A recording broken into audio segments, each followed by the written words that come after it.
심리학자 11번 문제부터 시작해 보도록 하겠습니다. 자, 명확한 대상이 없는 두려움을 일컫는 불안은 우선 자아가 현실을 지각하여 두려움을 느끼는 게 하나 있고, 이것은 실제적으로 우리를 위험에서 보호하는 역할을 합니다. 자, 현실 불안입니다. 현실 불안. 여기 들어갈 말은 현실 불안.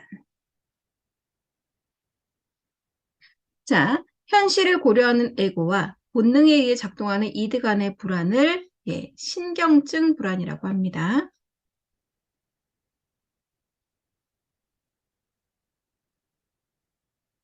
자, 이거는 뭐죠? 이드, 본능에 의해서 충동으로 표출된 행동의 처벌에 대한 두려움인데, 요거를 에고와 이드, 우리가 보통 이렇게 자아가 있고요. 한쪽에 이드, 본능이 있고요. 그렇죠? 또 한쪽에는 슈퍼에고가 있죠. 얘는 도덕성이죠, 도덕성. 자, 여기 프로이트가 가장 중요하게 생각한 요 자아, 얘는 얘하고 항상 상호작용을 하면서 조절을 해주고 있는 중인 거죠. 그 중에서 계속해서 그 상황에서 갈등을 일으키면서 불안을 느끼게 되는데, 하나가 현실 불안이고 또 하나가 신경증 불안입니다. 그리고 얘하고, 색깔을 조금 바꿔서 얘기를 해볼까요? 그 다음엔 얘하고 이드하고 슈퍼에고하고 얘네 둘이 또 갈등을 일으켜요. 그렇죠? 그럴 때 뭐라고 부르는 거죠? 도덕 불안입니다. 말 그대로 여기 들어갈 말이죠. 도덕 불안.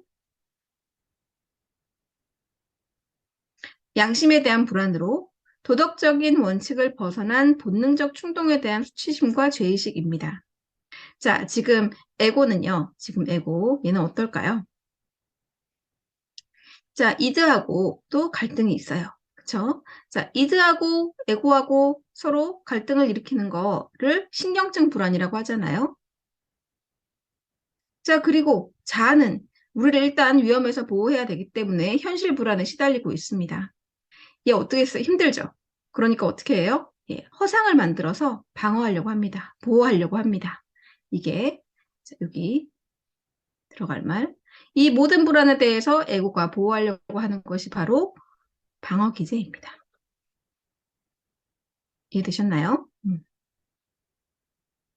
자, 그 다음에 요 방어 기제들에 대한 내용들이 쭉 나오는데, 뭐 억압이니 부인이니 반동 형성이니 투사니 퇴행이니 이런 게 나올 때 그냥 억압은 이런 거, 부인은 이런 거라고 하면은 쉬운데 이렇게 실제적인 예시를 들어서 어떤 방어 기제인지 쓰라고 하면은 한 번 더 생각을 하셔야 하는 거죠. 첫 번째 거 한번 보세요.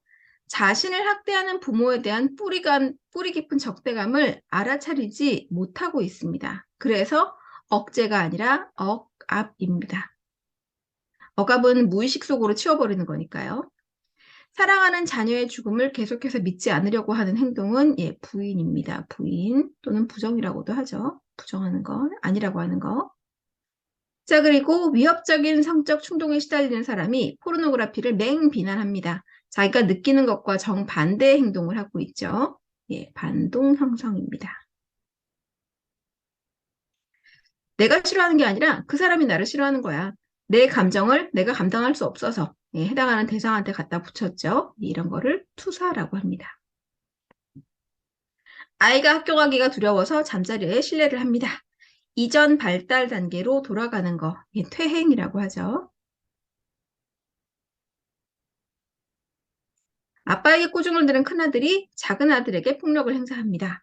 지금 내가 감당할 수 없으니까 좀 더 약한 대상, 잘못된 대상한테 가서 내 스트레스를 막 내려놨죠. 그쵸? 요거 영어로 뭐였더라 생각나세요? displace want. 왜 이걸 굳이 영어로 썼어요? 우리말로 여러 개가 있으니까. 전위라고도 하고, 대치라고도 하고, 전치라고도 합니다. 가끔가다 치원이란 말이라고 쓰는데, 어쨌든 얘입니다. 자, 그리고 타인에 대한 공격성을 가지니까 훌륭한 권투 선수로 성공하는 거, 승화입니다. 굉장히 세련된, 수준 높은 방어 기제이고요. 이소부화에서 포도를 따먹을 수 없는 여우가 포도를 보면서 저거 어차피 쉬어서 못 먹을 거야 하는 거 얘기 유명하죠. 합리화의 예입니다. 얘네들이 전부 다 방어 기제입니다. 자, 13번 보세요. 계속해서 우리 지금 정신분석에 대한 이야기를 하고 있죠. 지나친 비판론, 적의성, 공격성을 가진 성인과 세상에 대한 지나친 낙관론, 또 의존적인 성격의 경향성을 가진 성인이 있습니다. 어찌 보면 둘 다 굉장히 힘들게 살고 있는 거죠. 그렇죠? 그런데 굉장히 달라 보이는 이 두 사람이 모두 프로이트의 성격 발달에 따르면 어떤 단계에 머물러 있는 거예요. 어떤 단계에 고착이 되어 있는 행동을 보이고 있는 겁니다. 바로 구강기겠죠. 구강기. 구강기에 고착된 행동을 보이고 있습니다. 첫 번째 성인은 구강기이기 때문에 구강 공격적 행동을 보이고 있는 거고요. 두 번째 성인은 구강 뭐죠? 예, 수용적 행동이라고 합니다. 유난히 말이 엄청나게 많고 말이 빠른 내담자들은요, 예, 구강 공격적 행동을 보이고 있는 것과 예, 같습니다. 좀 찔리네요. 네, 저도 구강기에 좀 고착이 된 사람이라, 네, 좀 그런 게 있긴 합니다. 저는 어린 시절에 손도 굉장히 오래 빨았었고요. 네, 초등학교 가기 전까지 손을 빨았었고, 말도 굉장히 빠르고, 그렇습니다. 예, 저는 구강기에, 어린 시절을 좀 돌아보면 구강기에 굉장히 좀 집안 사정이 안 좋았어요. 예, 그런 게 있어서 저는 제가 구강기에 고착이 됐다고 철석같이 믿고 분석하고 있습니다. 프로이트가 그랬잖아요. 무의식을 의식고 하면 문제가 해결된다고. 예, 저는 그런 과정에 있는 중입니다. 네. 자, 14번 보세요. 또 무슨 기 막 나오면요. 다 알아두셔야 되잖아요. 자, 배변 훈련이, 이거는 외부 현실입니다. 배변으로 인해 얻어지는 만족을 방해하는 시기로 리비도가 항문에 집중되어 있는 시기. 리비도가 항문에 집중되어 있으니까 이거를 항문기라고 부르잖아요. 예. 자, 배변 훈련은요. 태클입니다. 예. 행복하게 잘 살고 있었는데 불편해지는 게 바로 배변 훈련입니다. 기저귀를 차고 있으면 아무데나 배설을 해도 되잖아요. 근데 이제는 기저귀를 떼서 벗어서 참 시원하고 좋긴 한데, 시원하다는 느낌이 있겠죠. 예, 그런데 이제는 아무 데서나 배설을 하면 안 되고 딱 정해진 곳에 정해진 규칙대로 배설을 해야 되니까 엄청나게 스트레스죠. 요 시기를 잘 넘겨줘야 합니다.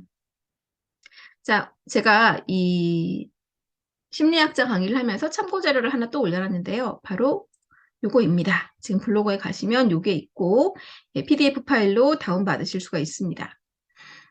여기 보시면 지금 제가 지난 시간에 그 자다가 일어나서 물어봐도 줄줄 말할 수 있을 정도로 외워야 하는 표라고 말씀을 드렸었는데 여기 구강기 나와 있죠.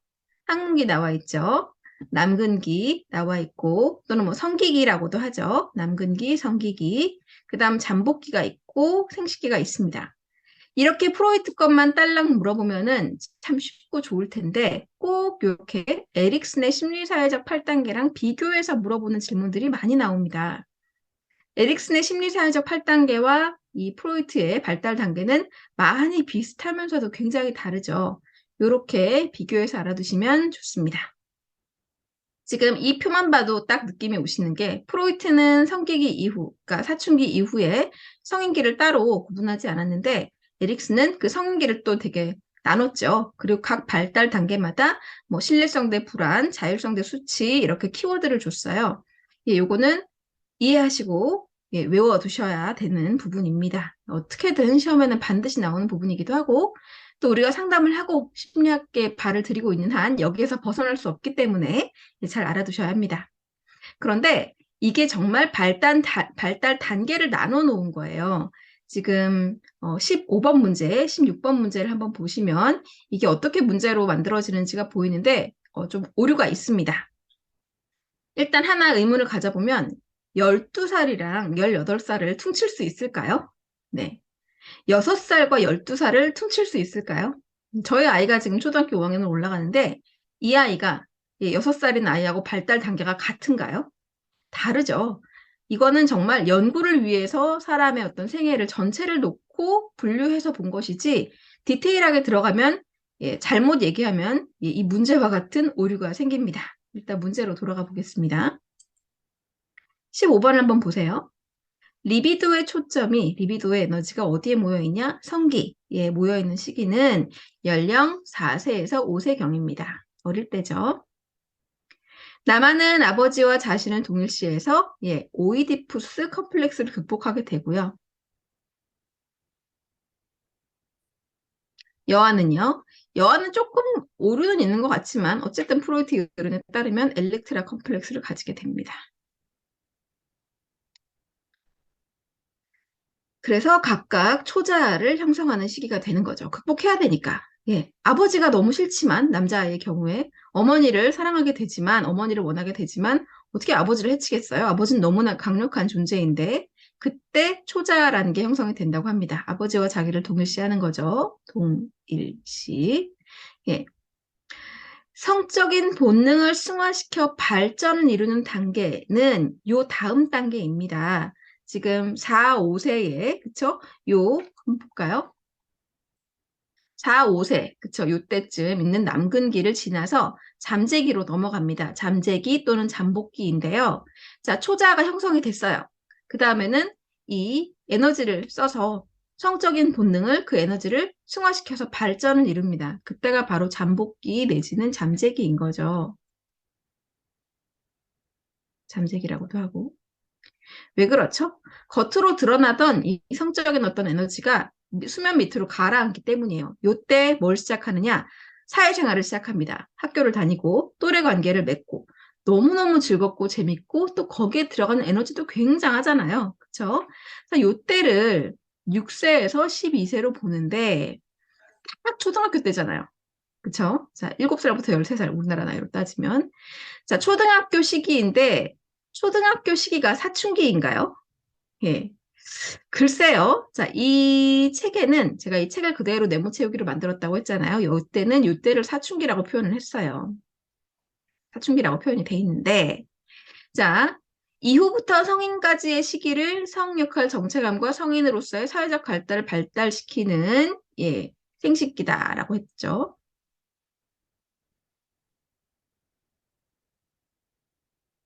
그런데 이 표로 돌아가 보시면 지금 요때, 그쵸? 요때를 사춘기라고 했단 말이에요. 그쵸? 음. 그래서 이게 그럼 사춘기가 아닌가? 사춘기라고 쓰면 틀리나? 틀리다, 맞다의 개념으로 이해하시면 영원히 헷갈리시게 됩니다. 그러니까 학자들이 슈퍼비전을 받다 봐도 그렇고 실제로 연구를 하시는 분들은 요때를 사춘기로 보시는 분들도 있어요. 이 사춘기라는 표현이 얼마나 애매한 표현인가를 많이들 느끼게 되실 거예요. 그러니까 잘라 말하면 시험에서 이때가 사춘기다 아니다 라고 딱 잘라 물어보는 문제는 나올 수가 없습니다. 이건 학자들마다 정의가 다르기 때문에. 하지만 이 잠복기와 잠재기 그리고 그 이후의 시기에 어떤 특징이 있는지는 알아두셔야 되고 제가 네모칸 채우기를 만들면서 보았던 책에서는 이때를 사춘기라고 표현을 했습니다. 틀렸다 맞다의 의미로 보지 마시고 이렇게 표현하는 사람도 있구나. 그리고 6세와 12세를 어떻게 똑같이 볼 수 있겠어요. 그쵸? 일은 빠른 애들은 11살, 뭐 10살에도 사춘기 특징을 보이잖아요. 그렇게 굳이 말을 하면 한 삼춘기쯤 될까요? 삼춘기. 네. 이건 없는 표현이고, 네, 농담입니다. 그 정도로 이해를 하시면 되겠습니다. 자, 17번으로 넘어가 볼게요. 프로이트의 성격 이론은 4단계를 거쳐서 환자의 문제 해결을 이루어낸다. 네. 일단 시작해야 되겠죠? 시작 단계가 있고요. 그 다음에 뭐가 되죠? 전이가 발달합니다. 전이의 발달과 저항의 해결은 프로이트의 정신분석에서 너무나 중요하죠. 자, 전이가 막 발달하면서 상담사한테 자기가 이전에 가졌던 갈등의 관계를 뒤집어 씌웁니다. 그대로 투영을 합니다. 상담사가 잘 받아주면 훈련해서 습관으로 만드는 훈습 과정을 거치게 되고 그렇게 전이가 해결이 됩니다. 이게 이제 정신분석, 프로이트가 말한 성격 이론의 4단계, 문제 해결에 가는 4단계이고 자, 그래서 뭘 일으켜줘야 돼요? 전이를 유도해야 됩니다. 그쵸? 전이, 뭐, 가만 냅둬도 생기겠지만, 여기에 상담을 제대로 한다는 가정하에, 네. 여기에서 전이의 유도는 내담자가 자신을 억압한 내용을 이해하도록 돕는 과정입니다. 근데 얼마나 무섭겠어요. 그쵸? 여태까지 그걸 철석같이 믿고 살아왔는데, 그게 문제를 일으켜서 이제 좀 해결해 보려고 하는 거잖아요. 그래서 변해야 되죠. 변화의 두려움, 무의식적 소망과 욕구의 충족을 유지하고 싶고 또 무의식적으로 갈등에 직면하게 되고 이렇게 힘든 과정을 싫어합니다. 싫어서 도망가려고 합니다. 그걸 뭐라고 하죠? 저항이라고 합니다. 이해되시죠? 자, 그리고 18번으로 넘어가 보겠습니다. 자, 이제 정신분석 프로이트를 쭉 정리를 했고요. 그 다음에 이제 아들러로 넘어갑니다. 아들러 어떻게 알았냐? 중요한 단어의 밑줄을 좀 쳐볼까요? 열등감, 그쵸? 그리고 뭐 생활 양식, 그리고 인생 과제인 직업, 사회, 사람. 이게 어떻게 보면 아들러의 굉장히 중요한 거, 그죠? 아들러 이론에서 굉장히 중요한 개념이죠. 예, 아들러입니다. 자, 위에서 언급한 학자 아들러죠, 그쵸? 아들러가 생활 양식을 설명하면서 사용한 개념인데, 2차원적 모형을 제시하여 개인에 대한 공감을 얘기하는 예, 사회적 관심이 있습니다. 여기 들어갈 말은 사회적 관심. 자, 그리고 개인의 에너지 양을 뭐라고 하죠? 예, 활동 수준이라고 합니다.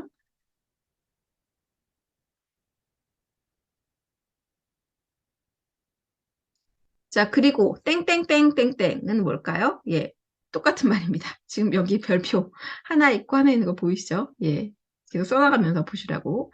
자, 사회적 관심은 이것도 사회적 관심입니다. 이것도 사회적 관심. 사회적 관심은 자, 개인의 이익보다는 사회 발전을 위해 협력하는 것을 뜻하고 심리적 성숙의 주요 기준이 됩니다. 그리고 요거 활동 수준은 언제 형성이 돼요? 예, 어릴 때 형성이 되고 개인차가 있습니다. 사회적 관심과 활동 수준을 근거로 지배형, 기생형, 회피형, 그리고 마지막 사회적 유용성으로 구분이 되는데요. 여기서 제일 좋은 거, 예, 사회적 유용성. 여기도 들어가고, 여기도 들어갑니다. 앞에 세 가지, 지배형, 기생형, 회피형 스타일과 상반되는 가장 바람직한 형태로 봐두시면 되겠습니다. 자, 20번에 아들러에 대한 설명으로 맞는 것은 동그라미, 틀린 것은 X라 그랬죠. 자, 인간의 행동이 과거 경험보다 미래에 대한 기대에 의해 더 좌우된다고 믿었기 때문에 프로이트랑 상반된 의견이었죠. 맞고요. 인간의 궁극적인 목적은 허구 또는 이상적인 생각이 현실을 더 효과적으로 움직인다. 라고 아들러가 말한 게 아니라 한스 바이힌거라는 사람이 얘기했는데 여기 영향을 많이 받으셨습니다. 맞습니다. 무엇을 예, 수용할 것인가? 예, 무엇을 수용할 것인가? 어떻게 행동할 것인가? 어떻게 해석할 것인가를 위한 창조적인 힘이 생기는데 이거를 허구적 최종 목적론이라고 합니다. 맞습니다.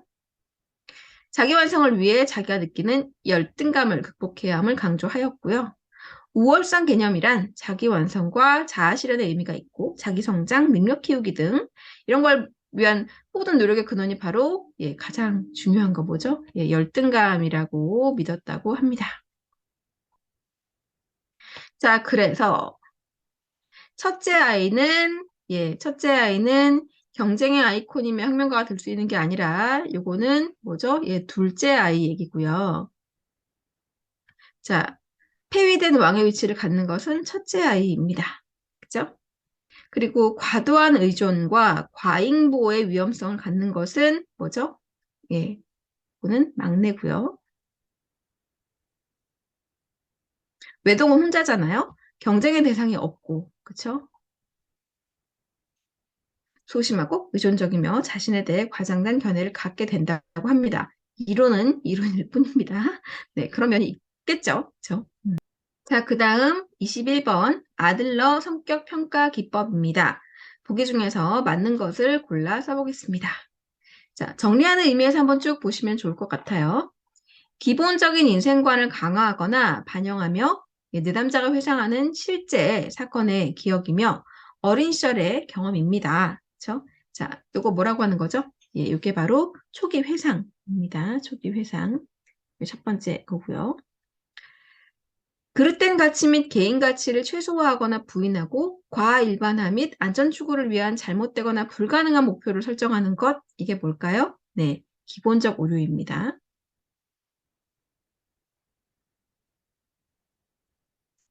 부모 자녀 간의 상호작용 및 형제 간의 역동성은 뭐죠? 네, 출생순위 분석에 대한 이야기입니다.